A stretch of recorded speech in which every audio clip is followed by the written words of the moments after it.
Thank you so much for meeting with me today, and welcome to STS's Success Talk series. So glad to be able to have this discussion with you and highlight some resources available to Binghamton students. I'm Leah. I'm the Peer Success Coach Graduate Assistant. Would you like to introduce yourself? Hi, everyone. My name is Swani Canales. I'm also a peer success coach, but I'm from the undergraduate team. I'm currently a senior and majoring in human development. Awesome. Thank you for sharing. So it's nice to have you today.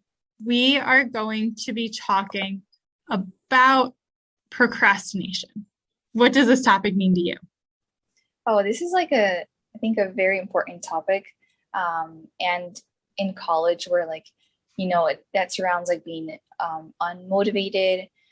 Just a lot of factors lead to you procrastinating on an assignment.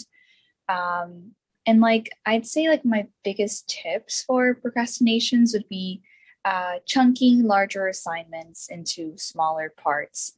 We all have those exams coming up or big essays, and definitely starting early, setting yourself up with small goals, such as creating an outline on Monday, and then on Tuesday, starting with the intro paragraph and ways like that.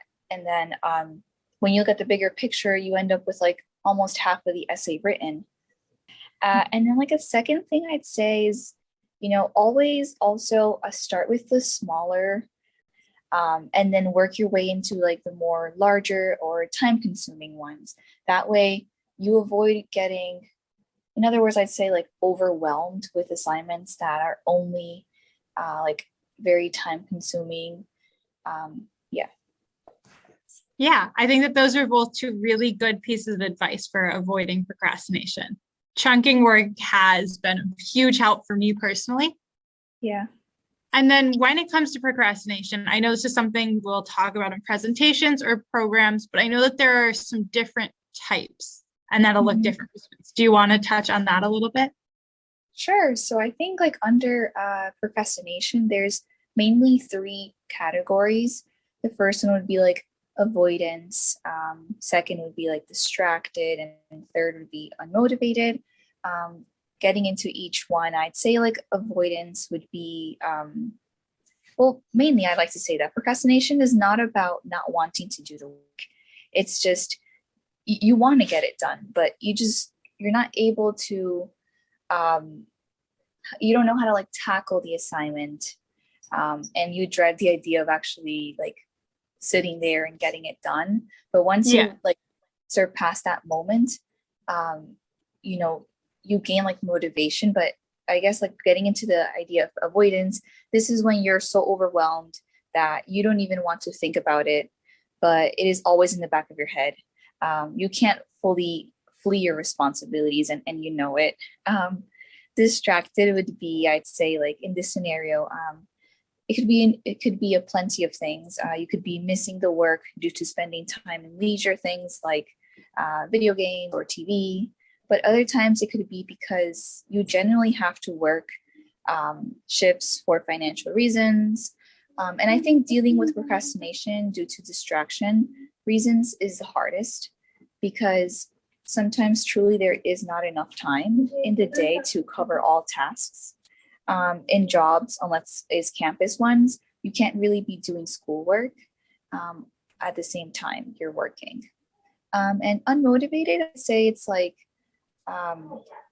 being distracted, but on the inside, you can't find yourself to have energy to get the work done. It's being overwhelmed. You just don't know how to move forward from that feeling you have.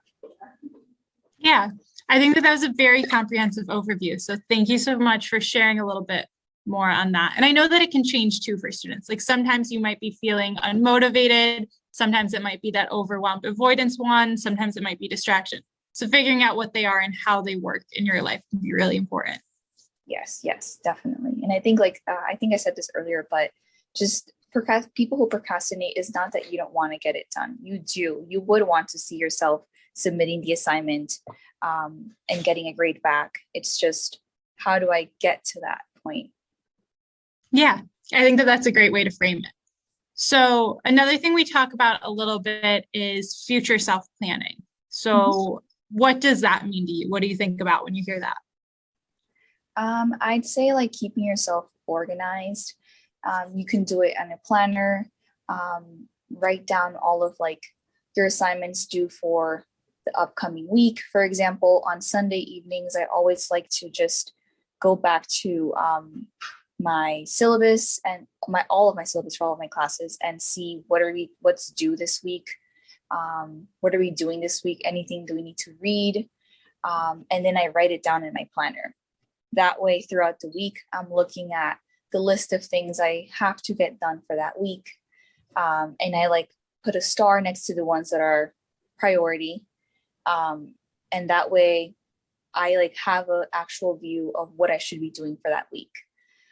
Something else I also do is I have like an Excel sheet where I have all of my assignments for my entire semester. This has a mix of all of the classes I'm taking, and it's color coded, and it has the due dates, the name of the assignment, and what class they belong to. And I check on that pretty often as well, a few times a week, just to see where I'm at and what's left in the semester. And it's really satisfying to like fill the boxes in the color red, because that means that I like already did that assignment. Yeah, those are my biggest like tips. Just staying organized and finding what works best for you. Is it digital or is it actual physical planner? Yeah, I think that that was great advice. Thank you so much for sharing. So the last thing that I want to ask you is, what resources on campus are you aware of that help with avoiding procrastination? First of all, success coaching. That's what we are here for. If students ever like have questions on how can I get organized, you can always make an appointment with us on Be Successful. And you can have specific questions, or you just come in and ask, I don't know how to become organized on my schoolwork. I'd like some help in this. We're definitely here to help out with that. Also, part of procrastination would be like, you don't understand the assignment, the topic or assignment or unit that it's being covered. So for that, I'd say the tutoring services on campus are great. That way you can identify what is it that you don't really understand and what you do, and it can give you a better sense of also how can you organize yourself. Yeah, all right. Thank you so much for sharing those resources. I hope any students who are listening think about checking those out, meeting with a success coach. You are always more than welcome to sign up with any of us. We have hours posted on Be Successful or Starfish, and we do virtual and walk-in in-person appointments. So thank you so much for having this conversation with me today. I really appreciated hearing about your thoughts. Thank you, Leah, and thank you everyone for listening.